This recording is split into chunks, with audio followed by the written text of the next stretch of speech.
Mm.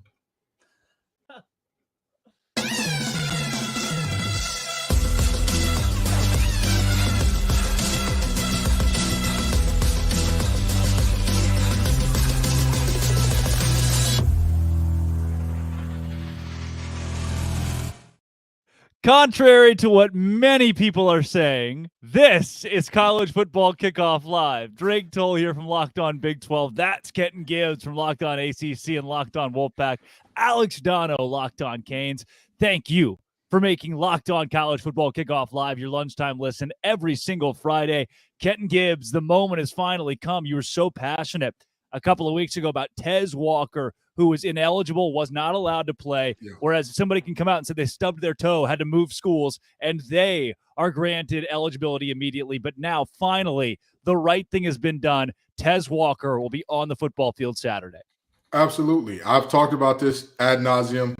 The first transfer he had should not have counted, period. The NCAA was trying to go so tough by the letter of the law that they didn't realize sometimes the application of these things have to be different from the reality of what's going on. Life isn't black and white. There are beautiful colors all in between. But if you want to keep it that way, it's a very feckless use of your time. And to go a step further, the governor wrote a letter, and then the attorney general of the state wrote a letter, thinly veiling the threat of a lawsuit in there. And I'm going to tell you, this sets a very dangerous precedent, because now the NCAA is basically mincemeat in terms of, oh, you made a ruling we don't like? Hey, get the governor on the phone, get the AG on the phone. We're going to get our boy active. And that's just what is going to happen from here going forward, because we've seen how political power can flex its muscle in these affairs, which is something I am wholeheartedly against. I pay the players, do what you want with all that good stuff. Keep politicians out of this thing. Yeah, Kenton, I'm right there with you. Here's a good thing that happened, but who was the person that initiated this happening, and did that go correctly? Dono, you've got now the government stepping in effectively and making sure this thing moves forward. Where do you say? Because it's a good thing, but how we got there is a little funky. Well, and another thing about how we got there is clearly the NCAA, they buckled under public and political pressure. I'm glad they finally did the right thing, but they tried to blame this on North Carolina for why now is the time that they chose to grant the waiver, which I thought was incredibly weak by the NCAA. So the NCAA is saying that, well, now we have received in the latest application new information that North Carolina had neglected or failed to give us in the previous 8 attempts that they tried to get him this waiver. And so now we have no choice but to grant it, which is like, okay, you don't think North Carolina, even before the politicians started stepping in, which I'm with you guys, I don't love that either, because the government has enough things on their plate without being forced to that they can't handle college football left and right. Like, there's plenty of other things going on in Washington, D.C. right now where this seems like a bridge too far. But I just thought with the NCAA, only the NCAA can find a way to do a good thing and still make themselves look like clowns by doing it, because trying to put it on North Carolina for why he finally gets cleared for week 6, that was one of the things that immediately I raised an eyebrow at. And I want to just say this about that whole, like, the NCAA trying to throw North Carolina under the bus thing. Say it with your chest. Say what happened and how it happened. Right. I'm a big proponent of name names or keep it on the playground. Say what was shared that was new. In previous statements, they did not share with us that this specific thing had happened. We can show the documentation and proof to prove that this thing did not happen. Yeah. And if you don't do that, then at that point, you leave it up to speculation, which I don't know if you know this, NCAA, but dating back to Brian Bosworth, the Boz and the Mohawk, you all have looked like idiots.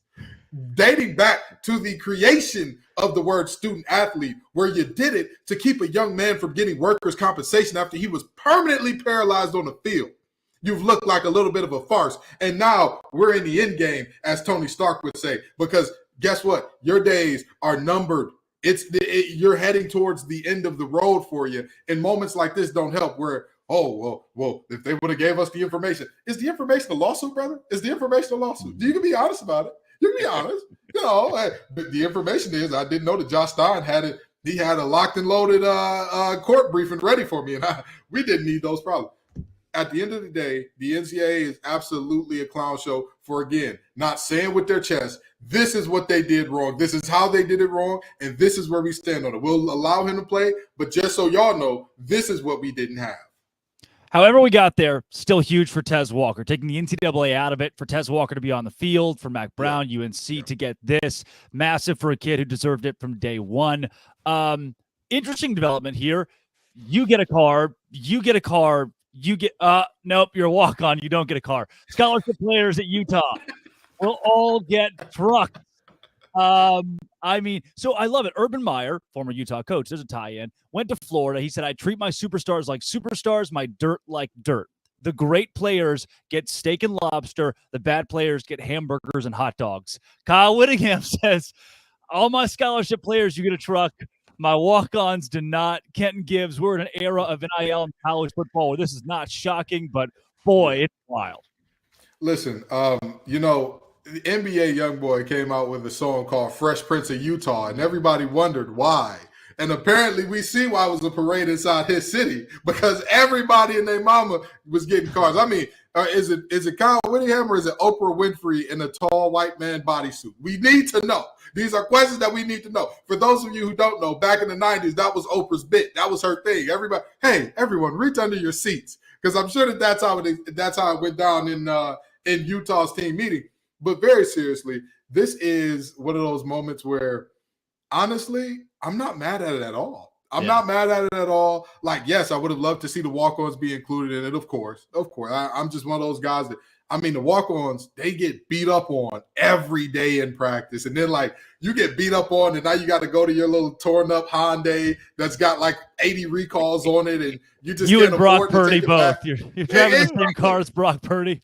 Exactly. And then you got to look at the starting tackle that's putting your head in the dirt every play. Oh, that's a nice Ford Raptor you got there. Oh, well. But no, very seriously, I'm glad that the players are being compensated for all the value that they bring, because let's just be honest. We've talked about this plenty of times. When teams win, what happens? All of a sudden, all these new buildings start popping up around the school. Yeah. All of a sudden, all these endowments start growing. All of a sudden, all of these newfound donors want to donate, and every penny ain't necessarily going to the program. So where's the money going?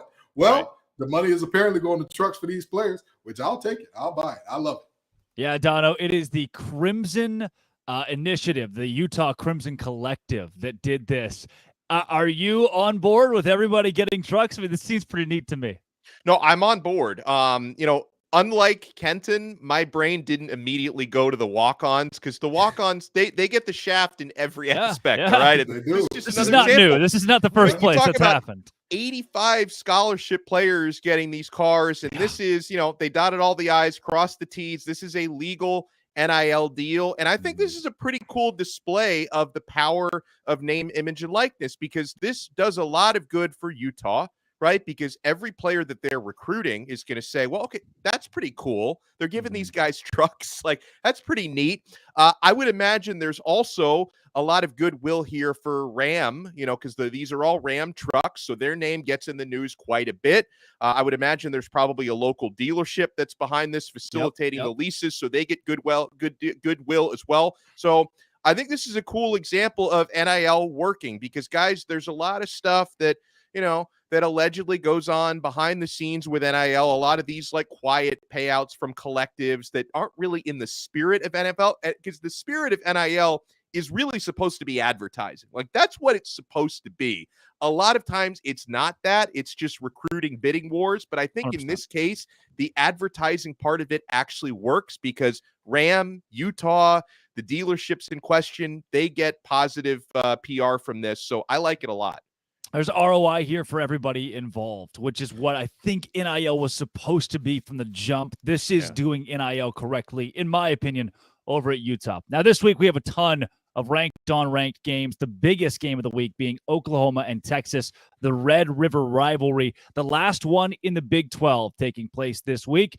And before we take you out to Houston, we've got Jonathan Davis from Locked On Longhorns, Josh Helmer, John Williams of Locked On Sooners to break down how they think this one will go.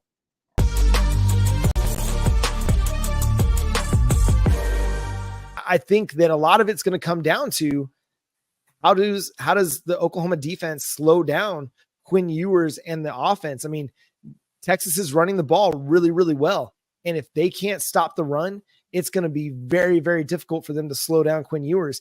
And it's not that Quinn Ewers is a bad quarterback, incapable of picking up second and longs, third and longs, but that's where Brent Venables' defense thrives. If they can get Quinn Ewers, the Texas Longhorns, into some second and third and longs, it's going to be a long day for the Longhorns. And I think that's going to be key. That's, to me, the biggest key of the game. Even if Oklahoma can't run the ball themselves, if they can slow down Texas's run game, it'll kind of play into their favor.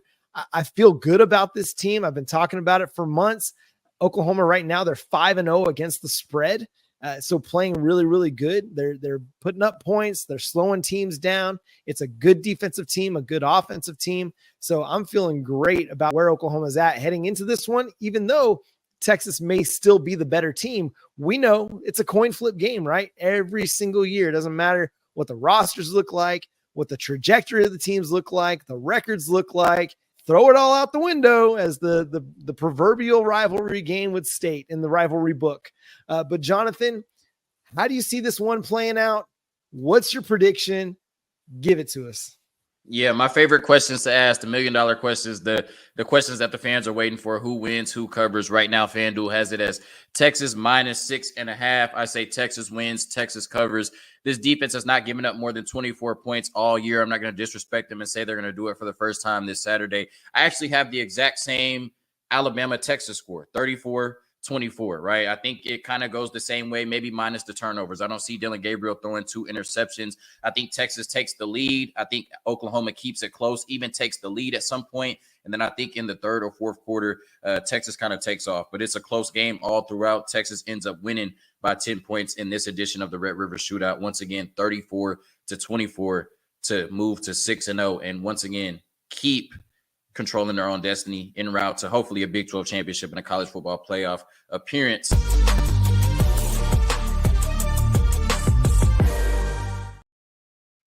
The eyes of Texas are upon you, and I love the Longhorns. Kenton Gibbs, look, Oklahoma's good. Be certain. They finished under 500 last year. You can try to sweep that under the rug, but to me, they still haven't proven anything. They haven't beaten anybody formidable this season. Texas went on the road and beat Alabama by double digits. Give me the Longhorns here. This is a Brent Venables stand account. You understand? If you see fan cams popping up with Brent Venables on the sideline with that locked jaw, with the coach, the strength coach holding him back, it's me. I'm the guy who did it. I'm the villain. I'm the coach. With that being said, although this is a stand account, this ain't a delusion account. You understand? Yeah. Now, the reality is Texas is the better team. And one of the things that Texas does extremely well this year that I don't think people are talking about, they're one of the least penalized teams in the nation. I want to say that they're in the top 15 or 20 in terms of least penalties by yardage and penalties per game.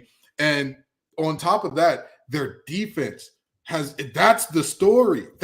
We knew Texas offense was going to be special. There was never the question about, oh man, can Worthy and Ewers and company get it together? We knew what was going to happen. We knew the guy backing up Bijan Robinson last year was a stud, and if he played on any other team, he'd probably be a starter, maybe an all-conference guy.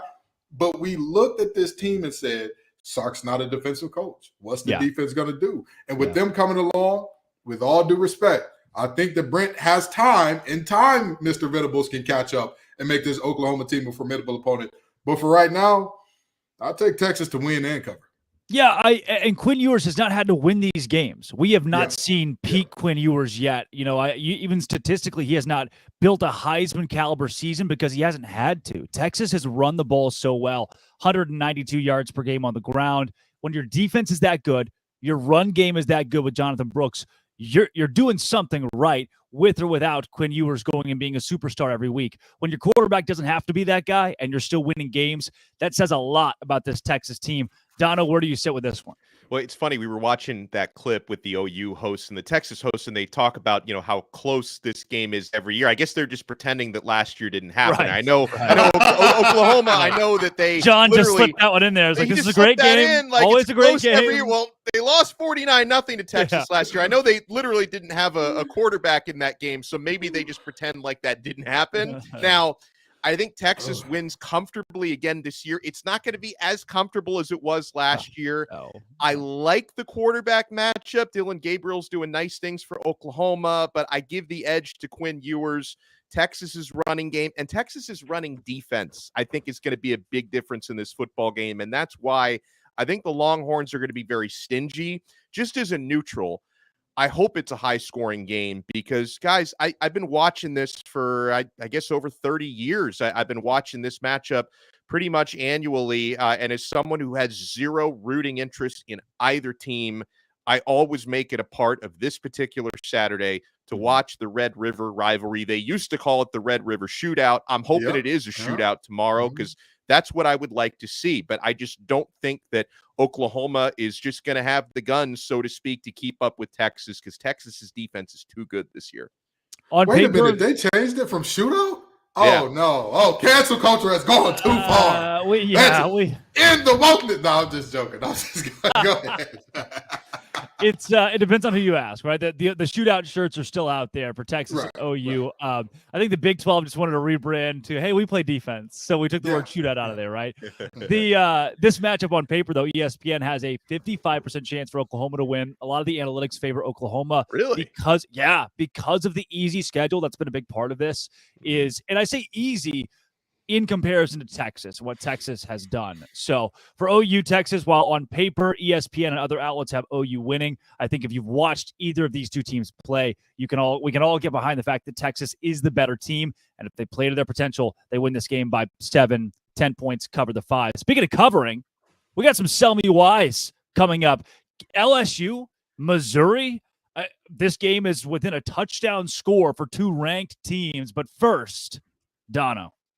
I want to talk about LinkedIn. Guys, if you're a small business owner, these days every new potential hire can feel like a high-stakes wager for your business. You want to be 100% certain that you have access to the best qualified candidates available. That's why you have to check out LinkedIn Jobs. LinkedIn Jobs helps you find the right people for your team faster and for free. Guys, I've been on the other side of it. I have gotten jobs before through LinkedIn Jobs as an employee, so I know this can work for your business. You add your job and the purple hashtag hiring frame to your LinkedIn profile to spread the word that you're hiring, and people will see it. Simple tools like screening questions make it easy to focus on candidates with just the right skills and experience so you can quickly prioritize who you'd like to interview and hire. It's why small businesses rate LinkedIn Jobs #1 in delivering quality hires versus leading competitors. LinkedIn Jobs helps you find the qualified candidates you want to talk to and faster.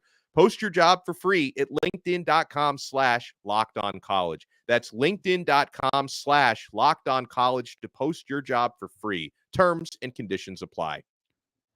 It is time for Sell Me Why. I get worse every week. The undefeated Missouri Tigers will host Brian Kelly's LSU Tigers tomorrow at noon Eastern time, and the line has been moving in favor of Missouri after starting at +6.5 for those Tigers. Now it's down to 4. Here's John Miller of Locked On Missouri to tell you why to take Mizzou. Hey, I'm John Miller with the Locked On Mizzou podcast, and I'm here to sell you on the Missouri Tigers beating the LSU Tigers. And really, it's quite simple. Even though we all know LSU struggled defensively against Ole Miss this past weekend, what you might not know is that Missouri has had one of the elite offenses in the country the past 3 weeks, in particular in the passing game. Now, LSU obviously has a high-powered offense of its own, but Missouri's defense, I would say, is at the very least a solid unit, maybe to above average. And I really don't think the Missouri Tigers, that is, have played their best game yet. So again, if you're going to be betting on somebody, make it Missouri this weekend. It's a lot closer to a coin flip than a 6.5 point spread as it started off, now 4.5 over at FanDuel Sportsbook. So that's why I'm selling you on Missouri. All right, Donna, what do we do with this? Missouri, I mean, this wasn't just a sell me why on the spread. This was Missouri to win outright. On I don't the know money line, baby. I don't know if I can buy this one, Dono. I can't either, even though LSU has never won in Missouri before. They've only played each other 3 times. LSU is 1-2. Their lone win in that series was in Baton Rouge. And I also, listen, LSU should not be ranked. Like the fact that they're ranked with 2 losses and virtually no defense to speak of in those losses. It's upsetting to me. However, I still can't buy it because, man, so much of guys, when I'm actually putting my money on this stuff, so much of it relies on talent. And I do believe, even though Brian Kelly tends to get in his own way a lot, LSU is still the more talented team. And that offense is going to be very tough to stop for Mizzou's defense. So I am going with LSU to get their first road victory at Mizzou and to cover that 4.5-point spread while doing it. He almost sold me. Because LSU is overrated, but I still think they get this done. Yeah. You know, I grew up going to a small church in Detroit, Michigan called Alpha and Omega Reformed Missionary Baptist Church, okay? And one song we used to sing all the time is, I am sold out. My mind is made up. And I'm made up and bought in to Coach Drink. I'm going to tell you right now, Kelly is a farce of a head coach. He is not the guy at LSU. He's not going to get it done. He has not found the ability to take any blame for anything that goes wrong down there. The problem with that is this. The players see that. And everything that head coaches do, everybody says that the program takes the temperament of the head coach. That's what's going to happen at LSU. That lack of accountability, it's going to spread. It's going to spread. Next thing you know, people are going to ask Jay Daniels, why don't you slide? Well, if the offense got more yards, maybe I'd do a better job of getting down and not having to get my clock cleaned every time. Then you ask offensive linemen, well, hey, why aren't you blocking as well for Jay Daniels? Well, if he sat back and hit his drops properly. I'm going to tell you, this is a situation where people are finally starting to see the real Brian Kelly.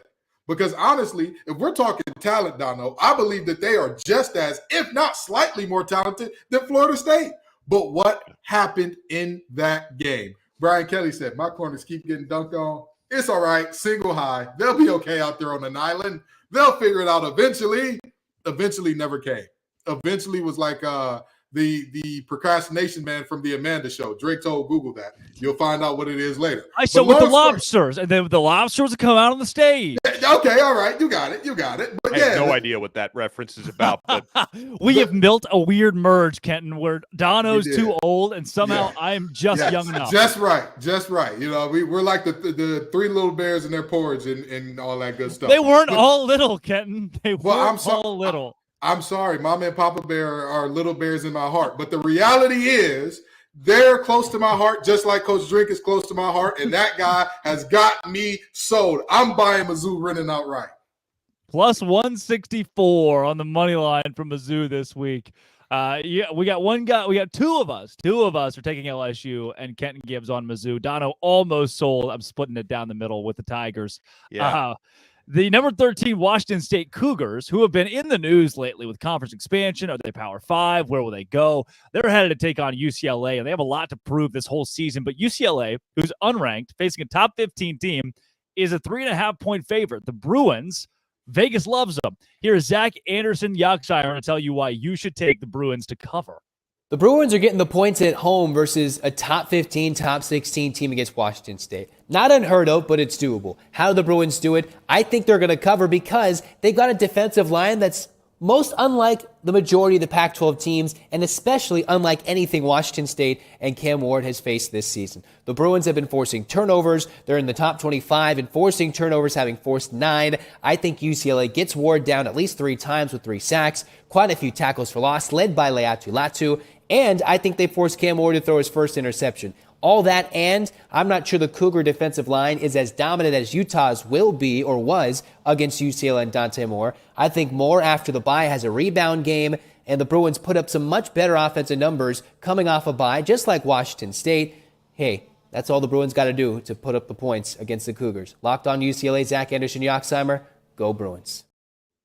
Hey, guys, I got to ride the hot hand here with Washington State. When they have so much to prove this season, and wins don't exactly equate to a brand building or a team going to a Power 5 conference. They could go undefeated, win the national title, and still not get that. But at the same time, the echo in the locker room is that that's the case. Jake Dicker, for him, that's the case right now. So I'm going to take Washington State here. UCLA, noon. There may be 15,000 people in that stadium. The atmosphere is not going to play a role in this. They put up 7 points against a Utah team that got thrashed by Oregon State, who Washington State beat. Transitive property doesn't work in college football, but it does for me right here.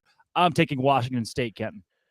Yeah, it's always a great day for me when I get to talk poorly about King High School graduates. For those of you who don't know, I went to Cass Tech. It's a rival of King. We're rivals with one another. Dante Moore graduated from King. And I'm going to tell you this much. Dante Moore will be Dante less this game. I'm telling you what, this Washington State defense does not get their proper respect. They can create some turnovers with the best of them. But more importantly, they've got a Heisman candidate at quarterback. They don't have a guy that's good. And Cam Moore, that man is a freak of nature. I look at him and I think to myself, he is what I expected De'Aaron King to be when he went to Miami, had it not been for the injuries and whatnot. When I watched De'Aaron King play when he was healthy, I see Cam Ward's get. I see the translation and the overlap right there. Two guys that are freakishly athletic, but they also have that timing and that rhythm and that, I know where the window is, where I need to hit it. I'm telling you, UCLA's defensive line is good, but it's a small thing to a giant for a quarterback who doesn't depend and rely on creating out of chaos. He's a guy, I like it in structure. I like to know once I hit the top of my drop, the ball needs to be delivered here. And Cam Ward does better than anybody in the country just about. So that's why I've got the Cougs taking this one. Dono, does the board agree here? The board does agree. I wanted to make the case for UCLA, but honestly, the only reason why the spread is only 3 is because they're the home team. And then, Drake, you made a good point about the fact that it's a noon game local time. And, Los Angeles is a lot like Miami where I live. It's hard to get people out for a noon game. It's a similar sort of culture out there. And also, I will take that solid experienced defense against a true freshman quarterback. Now for UCLA, they are coming off the bye week, which can be a good or a bad thing. Sometimes people maybe just assume, you're well rested, everything. A lot of times teams come out flat after bye week. So for a lot of different reasons, I'm taking Washington State to cover. This probably should be more like a 5.5 point spread. The fact that it's only 3, I see opportunity here. He is the 4th host of Locked On College Football Kickoff Live, Kevin Borba, who joins us every week. The Colorado Buffaloes have lost their last 2 games against Oregon and USC, now 4.5 point favorites against the Arizona State Sun Devils in Tempe. That line opened at 5.5. Here is Kevin Borba again of Locked On Buffs to sell you Coach Prime's team can cover. I'm Kevin Borba, and I'm the host of Locked On Buffs, and I'm going to tell you exactly why Colorado's going to cover the 5.5 point spread against Arizona State this weekend. They are traveling on the road to Tempe, Arizona. It could be a tough one. It's going to be a hot one for sure. But here's the thing. Colorado just got embarrassed 2 times in a row against Oregon and USC, played a lot better against USC, but this Arizona State team is struggling at quarterback. Their defense is solid, but their offense struggles to keep up. And I think that's where Colorado comes into play. And I think Colorado wins by double digits. I think Colorado could outscore them. I think they can make this what should be a shootout, but I know Arizona State's offense cannot keep up with them. So with that being said, Deion Sanders, Shadur Sanders, Jimmy Horn Jr., Omarion Miller, the star of last week's game against USC, they're going to pop off this weekend, and Colorado is going to cover against Arizona State. And they're also going to get back in the win column after 2 straight losses, pick up some momentum, and get the hype train back on and back on. Colorado, they're coming, as they've been saying. Kent, now I want to get your thoughts on this one first, because here's what I see. Growing up in the SEC, I'd watch Arkansas play Alabama one week, LSU the next week, then play Vanderbilt. And it would depend. You had 2 really tough games, 2 really tough losses. You either beat the brakes off somebody, let off some steam, or you get caught up, tripped up by a team that you should beat. But when you play that easy opponent that you expect to win by a lot against, that can create issues within the locker room from a mentality standpoint. As somebody who played the game at the collegiate level, where do you sit with a matchup like this? Yeah, so in a matchup like this, it's all about the temperament of the head coach, and I know that I say it's not about your X's and O's, just your Larry's and your Joe's a lot, but that's when you actually get on the field. If we're talking about the preparation and what goes into this thing, I don't think that Coach Prime has allowed them to feel good about themselves and say, hey, this is going to be an easy one. We're going to roll in this game, even though they should. I don't think that he's allowed them to have that mentality. I mean, for Christ's sake, Arizona State self-imposed the bowl ban this year. And I imposed the ban on me dating Serena Williams as well. You know, I know that she's married to a billionaire with a child, but I imposed the ban on myself. You can't do it. You cannot do it. I said I need to be fair to the other men of the world, especially Alexi, her husband, and all that. And I said, I need to put this ban on myself, you know. So much like Arizona State, I'm banning myself from things that weren't going to happen anyway. And I don't think this game would have helped their toll to get there. I think that Colorado rose in this one, and you know, Kevin Borba, we have him on for a 6th and 7th straight week to talk more Colorado, even during their bye week. Yeah, Dono, who do you ride with this one? I ride with Colorado for the 2nd straight week. Hashtag I'm with Borba. This spread is ludicrous. Arizona State is one of the worst Power 5 teams. Like I don't care. They could be playing in Tempe. They could play in Timbuktu. It doesn't make a difference where this game is played. Colorado is going to win this game, like Borba said, at least by a couple of touchdowns. Arizona State is awful. And, you know, I'm going to co-sign on what Kenton said about, you know, Dion probably instilling these guys with the right mentality for a game like this. I'm seeing evidence of his tough love paying dividends, because a couple weeks ago, Dion was very vocal about top recruit in the country who's a true freshman in their class, Cormani McClain, the former 5-star cornerback who, you know, even after Travis Hunter first got injured, McClain wasn't getting on the field. And Dion was talking about not enough work ethic, you know, not enough playbook study, that he's just not checking off the boxes. Well, McClain finally did get on the field against USC, and he played pretty well. And I was watching him pretty closely. He looked like a man possessed out there. So it seems like the motivational tactics that Dion is using are working, at least on certain players. And yeah, listen, Colorado is just, they're going to score a lot. And, you know, Borba mentioned something about it being a shootout. And then, you know, Brandon Olson, our producer, made a great point in our chat. Arizona State hasn't put 30 on anybody this year. So it's not going to be a shootout. I think it's going to be pretty lopsided, where Colorado is going to score and Arizona State's going to run out of juice at some point. Yeah, I think Jaden Rashada is a good quarterback, albeit young. I mean, he's going to be someone who makes college football teams unhappy in the Big 12 as Arizona State makes that move. Colorado defensively allows 480 yards per game. That is a lot of yards. So I can see where the shootout mentality comes from. I mean, look, Arizona State should score 24, 28 points on this Colorado defense, as most teams have been able to do here. Obviously, this is a very much an inferior opponent for Colorado, but if they score 28, Colorado scores 56, you're still covering 4. So give me the Buffs as well. The entire panel agrees. Tell you what, let's do some booms or busts. Who around the country impressed you last week? Who has lost it all? That is coming up. But first, Dono. Well, first, my friends, we have to talk about FanDuel. You can snap into action this NFL season, this college season. I mean, we've just been giving these crazy odds to you guys. You can jump into action with FanDuel, America's #1 sports book, because right now, new customers get $200 in bonus bets guaranteed when you place a $5 bet. That's $200 in bonus bets, win or lose. If you've been thinking about joining FanDuel, there's no better time to get in on the action. The app is so easy to use. There's a wide range of betting options, including spreads, player props, which I love so much, over-unders, and more. So visit FanDuel.com/lockedon and kick off the NFL season. FanDuel, official partner of the NFL. Thank you to our Italian ad reader. Boom or bust this week in college football. Look, I'll start it off with a boom team that we talked about already on this show that we have not talked about maybe yet until this week. It's the Missouri Tigers. Look, I get it. The schedule to this point has maybe not been elite.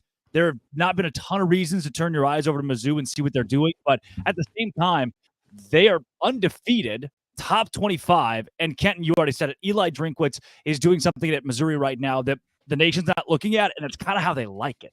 This is what Mizzou does. They come in, fly under the radar, play well, and Drinkwitz, who was effectively coaching for his job, has now gone 5-0. Granted, again, their biggest wins against Kansas State. Their conference win is against Vanderbilt. They've got to prove it against LSU this week. But my boom, undefeated 5-0 Missouri Tigers, who I thought at this point could have been 3-2, especially with a disappointing loss they almost suffered to Middle Tennessee State. Kenton, who's your boom or bust? You know, I'm from the home of the player haters ball, and so I want to start off with a bust first, okay? South Carolina has continued to look worse and worse and worse throughout this season. Yeah. So much so that them playing Georgia close was a victory. I'm sorry, what? Brother, this is not a coach in year one. This is not a coach that's, hey, we're in our first year of a rebuild. We don't know what's going on. At the end of the day, I knew that there were going to be problems with that team when they were scrambling and adding defensive linemen who they said were going to be in the rotation a week before the first game. Yeah. Yeah. I knew there were going to be problems, but boy, have they appeared in a major, major way. Shane Beamer is undoing a lot of goodwill that Pops has given him on the sideline just from that last name. It is looking nasty. It is looking ugly. And I'll tell you what, we joke all the time about LinkedIn Billy. Billy might not be the only coach that ain't a coach in the SEC at the end of this season. I'm just saying. Dono, boom, bust. What do you got first? I'm going to go boom. I'm going to give you a boom 1A and a 1B because I do have to give some love to the team that I It's so cover. positive every week, Dono. It is so positive. Super I try. positive. I'm always Multiple smiling. booms. And I'm that's why I had to bring my smiling. player haters energy. I had to balance it out. All The happy Italian guy from FanDuel. I will have a bust later, but I want to give a boom to Miami. They're favored big against Georgia Tech tomorrow, so hopefully they can live up to that hype because they're supposed to win the game by 20 against a Georgia Tech team that just lost to Bowling Green last week. But I watched a lot of improvement before my very eyes. Last season, Miami had the 107th ranked offense in college football. They're up to number 7 right now. Tyler Van Dyke is very quietly the top graded quarterback in the country per Pro Football Focus right now. And the Hurricanes have the number 1 rushing defense in the country. They were dreadful at that as well last year. So I want to give some love to Miami. But I also want to give a boom staying in the ACC. I know I got Kenton's attention with this one, Locked On ACC. North Carolina. I mean, UNC, they've taken care of their business. They're off to a nice 4-0 start, and they get Tez Walker back. We'll see how much he plays against Syracuse tomorrow. And UNC plays Miami next week, so I would imagine Tez is going to be ready for a significant workload for that game. So you're taking already an excellent offense and making it even better by granting Walker that waiver to play. So UNC to me is another team that's booming. You know, there are some obvious busts as I go into mine from last week. You talk about a Houston team that's been really terrible. Even sticking in the Big 12, UCF, that fall apart against Baylor. I mean, a historic, monumental fall apart as they tried for their first Big 12 win. Then there's Arkansas, who struggled so mightily in the SEC under Sam Pittman, who's now been here 4 years. And the Florida Gators, who, it goes without saying, are just really, really bad at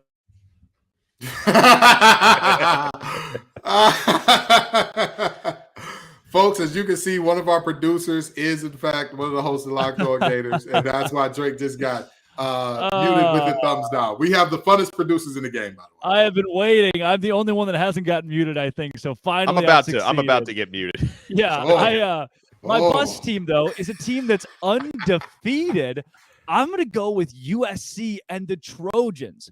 This reminds me a lot of the Ian Book quarterback Notre Dame teams that were supposed to be so good. But then finally, when the real competition hit, when the big games came up, the defense was fraudulent. There wasn't enough offensively to constitute an undefeated record, a playoff type season. When I look at USC, I see a really, obviously, an elite quarterback, but the pieces around him, the defense especially after this 48-41 win against Colorado, and the way that it all kind of fell apart there at the end where Colorado had a chance to go win. At the first half, I'm thinking, all right, USC's legit. The defense looks good. Then came the fall apart. I'm not buying USC. To this point, I still think this team finishes in the 9-3, 10-2 range. They're not going to the college football playoff. The defense is not good enough. I am selling hard on USC. And despite the win, again, this week proved to me the defense is just not there. Defense wins championships. This team doesn't have it. So this boom is going to be very niche, and it's also going to hurt my soul to say a little bit because I hate this position. But backup quarterbacks in the ACC, what a time they're having. What a time. I mean, you got Anthony Calandria at Virginia. What a freshman he's looked like. He's had some bad turnovers, but he's a freshman. You expect that. Some of his balls have been absolutely amazing in terms of the deep balls that he's putting out there. Kyron Drones at Virginia Tech. Brother, if I look at the Kyron Drones and Mike Vick, I don't know. Former Baylor Bear. By the way, former Baylor Bear. That's why I had to include him. Would have won the Heisman at Baylor. Just throw that out there. Hey, listen, I don't know if Aranda would. Never mind. We're not going to go there right now. We ain't going there. But the fact of the matter is very simple. And then you got MJ Morris taking over for Brennan Armstrong at NC State. And here's how bad it got. He hadn't even started or played a game yet this year, but he's still on this list for this reason. There were fans at NC State putting up missing and wanted signs for MJ Morris. Folks, I don't think y'all understand just how excited people are to see this young man get out there and do it. I'm telling you what, these backup quarterbacks in the ACC, what a time to be alive because everybody loves them. They're all playing above their heads and doing great things. I know that Calandre's been replaced by Musket again, but still, he was great when he was in there. He was exciting. He gave Virginia some hope. These backups in the ACC have put the world on notice a little bit. Dono, I can't. You already gave me 2 booms. Do you have a third, or you finally go a little negative on us to give us a bust? No, I'm going to go negative. I mean, I might get muted because how can I not go with Florida? I mean, I had that Florida Kentucky. The way that I handicapped it last week was a coin flip game. Florida, not only did they lose 33-14, they allowed one human being to rush for 280 yards and 3 touchdowns. Ray Davis is still scoring touchdowns. I had questions about Florida's offense. Now I've got even more questions about their defense. That's my bust. Oh, the Florida Gators certainly were a bust this week after not just a loss to Kentucky, but they got killed. They really got killed. Guys, let's keep a conference confidential conversation going with these leagues that have these hopes of getting 2 teams in. Kirby Smart came out this week and said every team, Vanderbilt included, should be ranked in the SEC. Not, hey, we're in a down year, or hey, we need to clean some stuff up. Georgia has not looked crisp. Kirby Smart's excuse, every team in the SEC is good. Maybe there's some validity to that. You just don't often hear head coaches say it.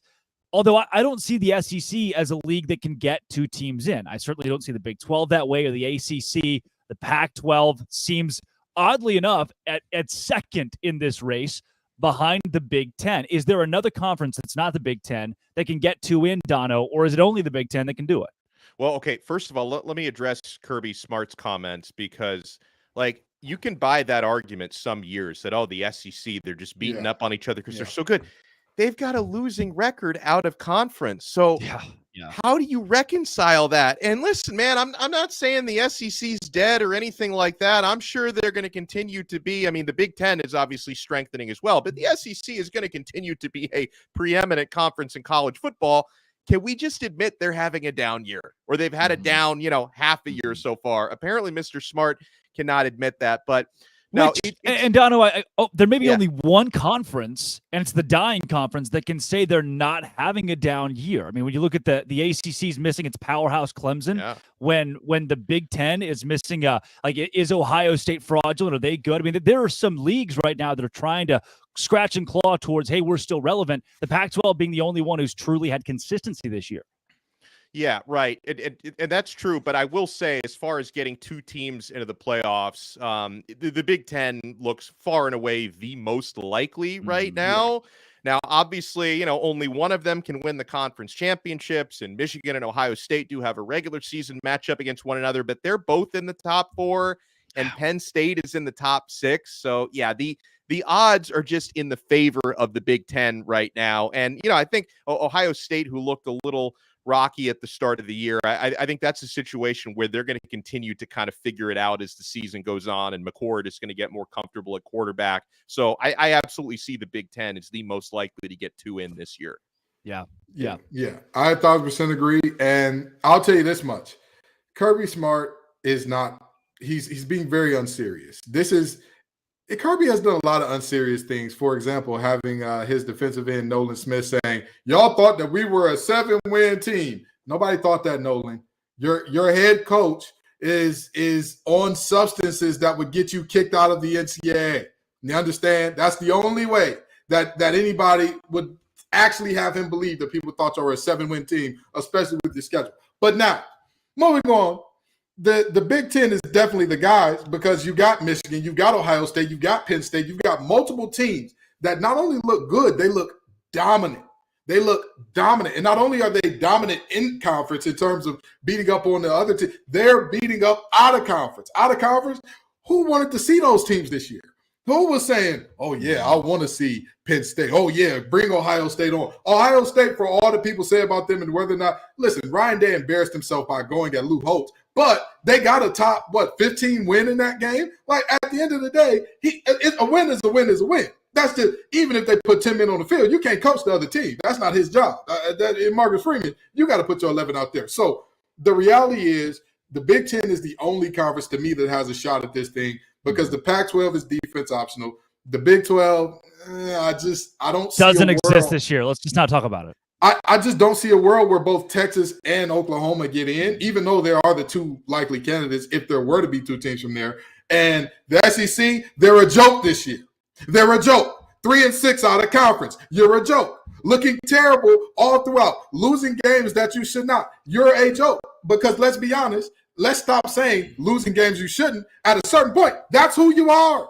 That's who you are. We got to accept that Money Milroe not being able to throw. That's who you are. Brian Kelly, that's who you are. Jimbo being Jimbo. That's who you are. We don't have to keep lying for these guys. Oh, it just means more. It just looks like it means just as much as it does to everybody else this year, huh? Now, the only way in most of these conferences you get to is the weird hang up of I beat you in the regular season, you beat me in the conference title. There is a scenario where a 12-1 Texas, 12-1 Oklahoma, who have two tight games, make a case for that top four, who are, by the way, quasi-SEC teams right now. Brett Yormark, the Big 12 commissioner, will not be on hand at the Red River Shootout. Instead, Greg Sankey will, which is just a really, again, further proof that this is an SEC matchup already in the eyes of that conference. In the Pac-12, that's where things get really hairy with, all right, well, now we decided that Utah is not good. And where does USC fall in this? And Oregon has kind of still flown under the radar as a team that's really good. We haven't talked a lot about them. Over in the SEC, if you have a 12-1 Bama, a 12-1 Georgia, no way you keep both out. But it's the question of, does that actually happen? In the ACC, can Florida State be a representative for that conference? And then, of course, in the Big Ten, as we both mentioned, you got Ohio State, Michigan, who both made it in last year. Do they repeat there? Does Penn State sneak in? With this 4-team format, it's going to be really interesting to see if anybody can get two. One thing I do circle here is the amount of teams that just didn't exist to us a couple of weeks ago that I do want to bring up. Kentucky, Duke, Fresno State, Louisville, who is ranked right now in the top 25. There are Oregon State, Washington State, both being top 15. There are teams, Dono, that we were not ready for this season that have been so good that are still not getting the love they deserve despite being big surprises in college football. Yeah, and I'm glad you brought up Louisville because they have a couple things really going for them this year. Number one is they're a good football team, as I expected them to be. And, bringing back Brom to be their head coach, it seems to be paying early dividends. They've also got, by ACC standards, I believe, easiest schedule in the entire conference. Obviously, I'm going to be watching them against Miami, second to last weekend of the year. That's the toughest matchup that they have on paper. Outside of that, if they keep playing the way that they're playing, they could have a 10-2, 11-1 type of year without even really breaking a sweat. So that's definitely a team to keep an eye on, right? If they were to get to the ACC championship and face the likes of a Florida State, I wouldn't imagine it would go very well for them, but that's a good team with a cake schedule, which is a good recipe to have a great record this year. Yeah. Kenton, any of these teams that jump off the page to you as, hey, look, we're not talking about this undefeated darling right now, but maybe they make noise later on? I think that I'd have to agree with Dono and Louisville. I mean, I honestly, as much as I like Devin Leary, I don't think that Kentucky has the goods to make it through the SEC. But if they do, I think that's more of a reflection on the ACC than it is of how good they are. Ray Davis is phenomenal. He's amazing. But the reality is you can put 8 in the box and kind of neutralize that. You can put 7 in the box when they're running some spread looks, and you can neutralize that. So I think that Louisville is a team that is terrifying. And I say terrifying because I've said this on Locked On ACC, and I'll say it here. Louisville is 4 to 5 elite performances from Jack Plummer away from being a college football playoff team. Now, I know that that's asking for a lot. I know that an elite performance from Jack Plummer that's a tall order. That's not exactly your venti at Starbucks. That's that's not your grande at Starbucks. That's your venti. That's your big boy there. That's the one that's coming with all the extra whipped cream and a little crunch on top. But the reality is, Jamari Thrash, superstar. Phenomenal. When he gets the ball in his hands, he's electric. Joe R. Jordan, if he's even, he's leaving. If you leave him a crease, it's Katie Diz at the doorstep. Strike up the band, Cardinals reservation for 6 in the end zone. And then you've got a defense that, again, although they've struggled at times, very good at taking away the ball. Ashton Gelati can get home. So that is a team that I'm looking at and saying, all right, they can be something special now. They can be something much more special than I originally believed that they can be. Yeah. Coming up, Locked On Kentucky, Lance Daw. I mean, we got another that's the big Florida win, but Florida's not good, so we count that as a quality victory. No. Let's get the rundown of this Kentucky team from Lance, but first, Dono. Well, guys, I want to talk about LinkedIn Jobs. These days, every new potential hire can feel like a high-stakes wager for your small business.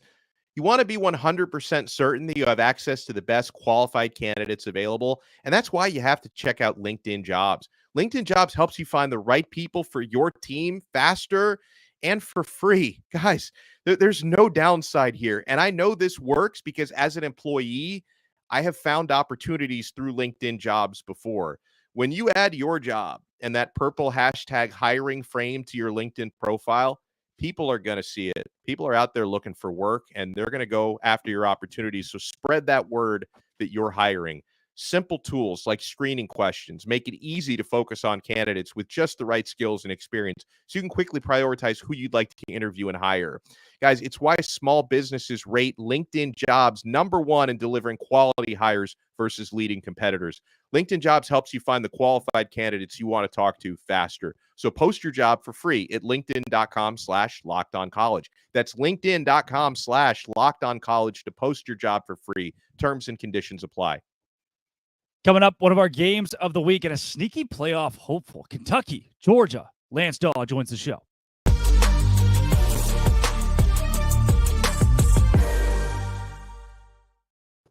Lance Daw joining Locked On College Football Kickoff Live. Lance, look, not a lot of people nationally are giving Kentucky as much love as the Wildcats probably deserve right now. Do you agree with that assessment going into this Georgia game? I think when you look at what Kentucky's accomplished so far this season, I think it's absolutely fair to have a little bit of doubt when you take a look at Kentucky's unblemished record. Obviously, the month of September was relatively easy for UK. I mean, they scraped by Akron, Eastern Kentucky, Ball State, a couple of really easy opponents.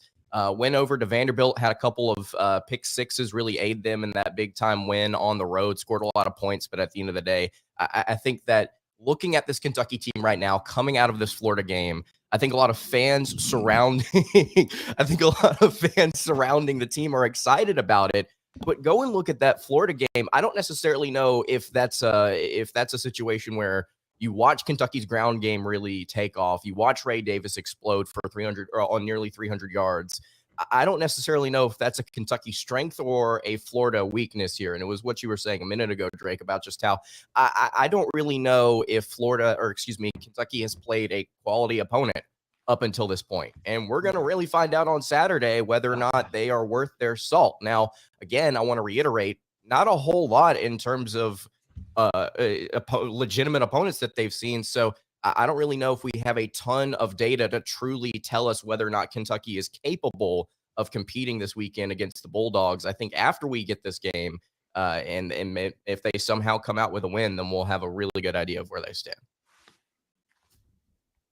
Something that I'm always curious about, Lance, is, the matchup against Brock Bowers, Carson Beck. How's that looking on paper?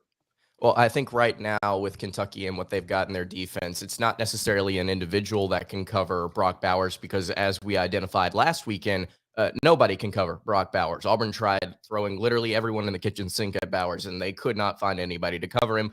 I don't think Kentucky has an individual on this team that can. Now it's just finding different ways to kind of lock him up with more than one individual. But I will say this, an area that Auburn struggled with last weekend, and I think an area that Kentucky could struggle with this weekend, is third down. Georgia went to Bowers continuously on third down, and he was always open. I'm really concerned considering Kentucky has had struggles this year getting off the field. I'm concerned that Kentucky may be in for a rude awakening on defense with Brock Bowers. It's just one of those situations where nobody can really stop him, but can you kind of limit him? I don't necessarily know if Kentucky has the dudes to do it. I don't know if the stats necessarily reflect that. So it's a major concern heading into this weekend. Yeah, and I'm sorry for bigging up Louisville so much here in this last segment. I know it hurt your heart a little bit to hear that.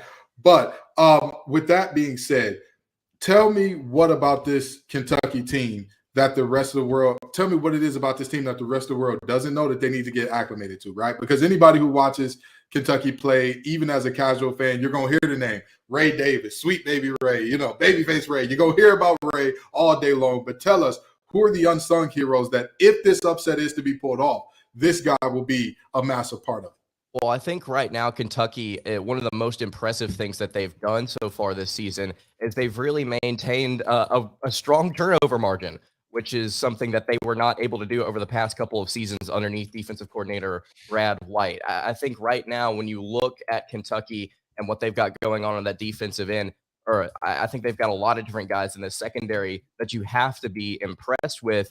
I'm so sorry. I'm trying to pull up his last name because I always botch it on my show just to make sure that I don't botch Maxwell Hairston's last name. He currently has 3 interceptions on the season. 2 of them have been returned for touchdowns. He has been a game changer for the Wildcats so far this season. Kentucky's got a number of different guys in the secondary that have been, I think, I don't necessarily know if lucky is the right word, but just in the right place at the right time when it comes to creating some of these turnovers and immediately turning into points. But look across this defensive backfield. I think that you could find a number of different guys. If you want to talk about unsung heroes, Trevin Wallace, Alex Afari, like I said, Maxwell Hairston, you've got several guys on this back end that you have to be really impressed with the way that they've played so far this season. I think Kentucky and their secondary is maybe a little bit underrated so far this year. And I think it could be a big help for them in some conference games, maybe some more home games here where they start to create some turnovers and it really starts to create a gap between them and whoever the opponent is, because Kentucky has proven if you're going to give us the takeaways, we will cash them in for points. And they have made people really pay for that. So I would have to go with the secondary as a whole, but Maxwell Hairston has been an excellent, excellent player. Lance, elevator pitch here. In short, will Kentucky make the playoff? I would say that Kentucky's got a legitimate shot if they win this weekend. I think that the SEC East outside of Georgia has a lot of really solid but not elite teams. Anybody can beat anybody this year. I think Kentucky's strength in the trenches. I do like this D-line, but man, this O-line last weekend, if they play like they did last week against Florida, if they do that again for several SEC games, you're not a fan. Somebody take away Brendan's thumbs down. Take away his thumb down and his mute feature. Snatch them both.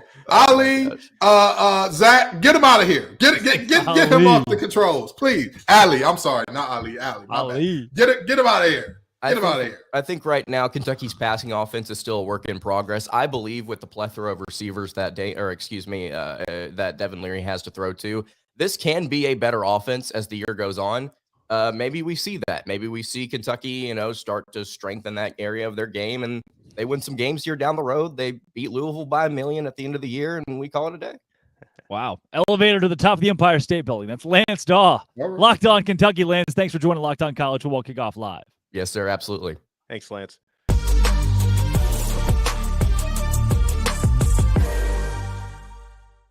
All right, quickly before we get out of here, guys, the biggest games of the week, let's pick them.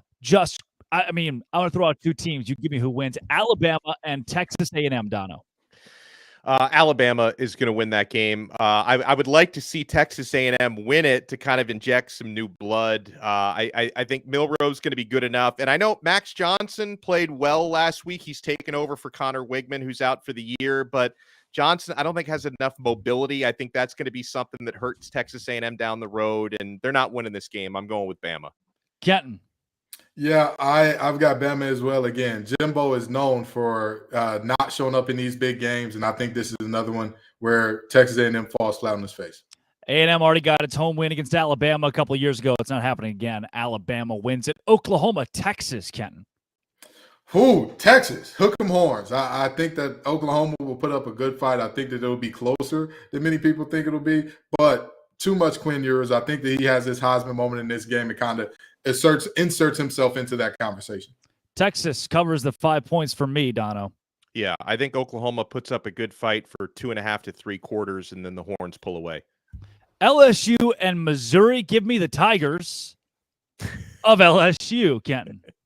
Listen, y'all heard me. I'm with Drink. I'm with my guy Eli Drinkwitz because again, there's only one coach in this game who has not snatched defeat from the jaws of victory so effortlessly at such a high clip. And his last name ain't Kelly. He's not part of the Tiger family. He's just a Missouri Tiger.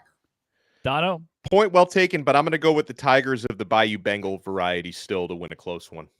Kentucky and Georgia, just for fun. Give me the Wildcats this week on the road because at some point the magic has to run out. Georgia's been just they've been bad in a couple of games despite winning. I'm going to take Kentucky despite you guys likely not, Kenton. Here's the thing. I'm with you when you're right, Drake. I'm with you when you're right. And let me tell you this.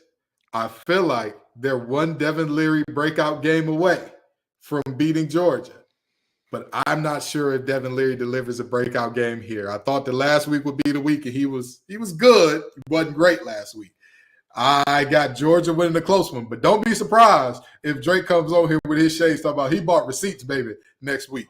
I have 11 toes now if it happens, There you Dono. go. There you go. Yeah, I mean, listen, obviously Georgia hasn't looked as dominant as expected. They've earned enough benefit of the doubt from me based on the last couple of years for me to say they're doing enough to win games, and that's going to continue this week. I love it. That Kenton Gibbs from Locked On ACC and Locked On Wolfpack, Alex Dono of Locked On Canes. I'm Drake Toll from Locked On Big 12. Thanks for making this your lunchtime listen every single Friday. This has been and always will be Locked On College Football Kickoff Live.